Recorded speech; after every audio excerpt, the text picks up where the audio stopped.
we know the person to say, well, you should call this person. Or you know, you know how many people I have call you. But there's no way I can help them because they don't want my help. Well, if they don't want it, then they've turned it down. Family Crisis Center is one of them. I'm going to tell you about it. Yes. I have someone I'm sending out there who is actually living in the streets right now in Huntington Bowie.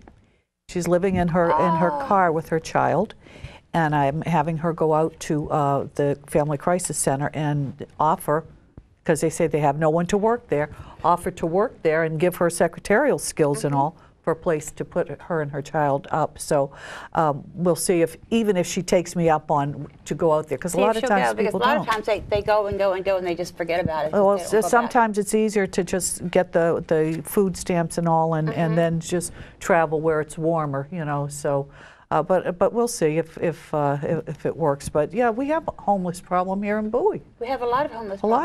Problems. There are some people living in the woods. I think we're all been made very much aware of that.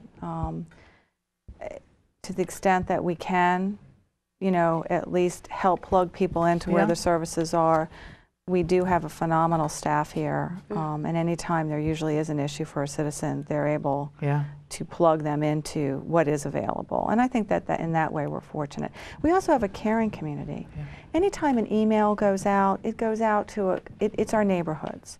So-and-so needs, you know, winter boots. Boom, there's 100 pairs of winter boots, you know. So-and-so had a baby, let's make meals. Meals are covered. Each neighborhood is very caring. Speaking of, I had someone say to me just last night, they have a whole bunch of size 8s and 10s. You know anybody, business clothes. Business clothes? So I need to know if you have any women who need them. Those, and if you know any women in your church or anybody that needs them, because I'll be getting hold of them soon. Yeah, and right now I think for our community, what we are trying to work through the most is to keep our food pantry shelves. And anybody that's listening, you know, grab some food, drop it off. You know, let's remember that we have an opportunity to allow families that might be going without food to have some through our food pantry. So go through your pantries. Pet food. I was in the Walmart yesterday. Well, actually, and so many women were picking up the pet food like I was. Be careful with that, because I had made the mention of the pet food on the TV. And then the next thing you know, they can't take any more pet food, but they definitely could use it now. The church, the Baptist Church on 197. What is the name of that Baptist church on 197? See, Crest Hill? Crest Hill, yes, thank you. They have pet food. And I know they have tons of pet food. Really? And the food pantry. And they're ready to give it out if you need it? Yes. The food pantry, I think, helps coordinate with CLAW, which is an organization that's trying to help those with animals and what needs they have. Excuse me. But so we do try to feed those that are hungry in our community. I think the food pantry does a phenomenal job, but I just attended their board meeting and I know the shelves are empty. Any organization can go ahead or group and adopt a shelf, and that way they could just be responsible each month for making sure that the shelf for fruit juice or the shelf for peanut butter or the shelf for canned vegetables. So I'm really encouraged, you know, anyone that is watching, think about getting a group and adopting a shelf. And I take it over in Palmer Park.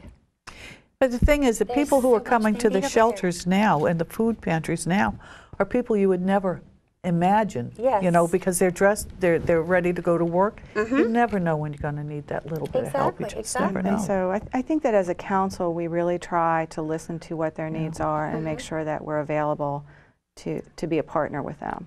What else would you like to bring up while we have a few minutes left here?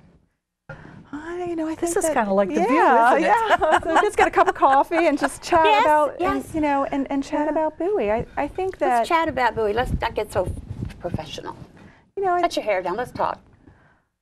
You know, I think that the biggest problem that we're facing, you know, just day to day, is we want to slow people down. You know, we want to keep our children safe. But we can't slow down. So how are we going to get other people to slow down? She means in the car. She means in the car. In the car. You know, we on residential speeding. You know, we want to slow our people down.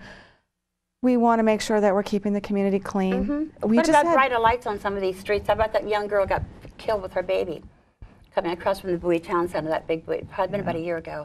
Yeah, Todd Turner's the councilman from that area, and he's been very aggressive. He's been trying to get a light there. He's been very aggressive on behalf of that area to make sure that we have the safest crossings, that the light and the timing is long enough. You know what I want to say, if we've got a couple minutes? Go ahead. And I want to say, call us, people. If you're watching, That's right. Oh, watch out, you will. You'll get calls. Tell us. We need the feedback. We're going Tell what's on their minds. We're going to have to make some difficult decisions. We're going to have to decide what our municipal services, what maybe aren't as quite of a priority. We're going to have to decide if our services are being done efficiently, if they're being done effectively, if they're being done economically, and we are going to do everything we can to keep the tax rate down, keep the services up, but please communicate with us. And so many people, we open the door. We can't do it if you don't call and tell us, yeah. or talk when we knock. We can't do it. And if you're voting for us to be your voice, we can't be your voice if you don't tell us what's on your mind. We're very hungry and thirsty to hear from the public, to have them come on Monday nights, to have them email us, not to work in a vacuum, to understand what the needs are. And you know, we're doing well. I mean, I think the good news is I sit on the Prince George's County Municipal Association, and you know, we're doing very well compared to some municipalities who have been hit very hard by some of the economic times. We're doing well. That's the good news. Good. For Bowie.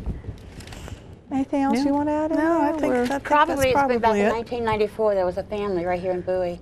5 of them were killed coming down 301 North.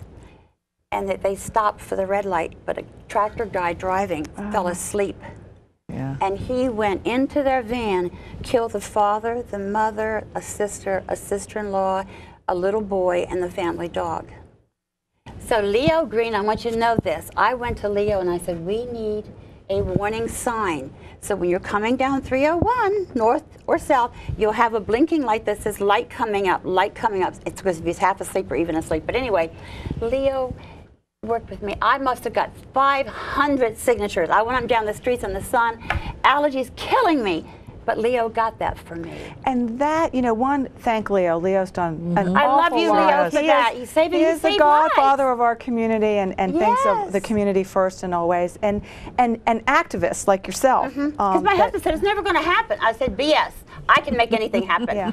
I think you know what I was doing, Diane, walking in the heat and the hot, but I got my light. I got my warning light. I think that activists are a very important part of our community, and we always want to encourage them to raise the issues, to be a squeaky wheel now and then. Sometimes you need that. It has a place as we're trying to work through these things.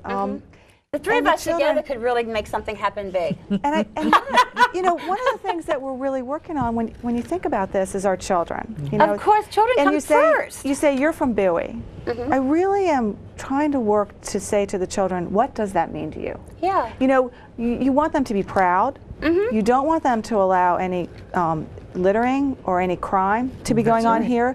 You want them to use the anonymous tip line almost immediately, and their parents is to be encouraging them. But you want them to do it because they're proud of Bowie. And we have to work on what kind of sense we're developing for them. I want to ask them the essay question. What does it mean to you to be from Bowie? Right. And that's... Ooh, we'll have a contest. For the students. And I'll bring them on the show. The Education Committee can do that, have a contest. So we got to wrap. We got to wrap. Our 30 minutes is gone. Too fast. That would be great because I can bring whoever wins on the show. Oh, that's a good idea. You know, we really want... I'm sorry, I'm forgetting where I'm at. But listen, thanks for watching till next time. Thank you, Geraldine. Oh, it was a pleasure. Thank you, Diane. Diane, okay, thank you. This was just like The View.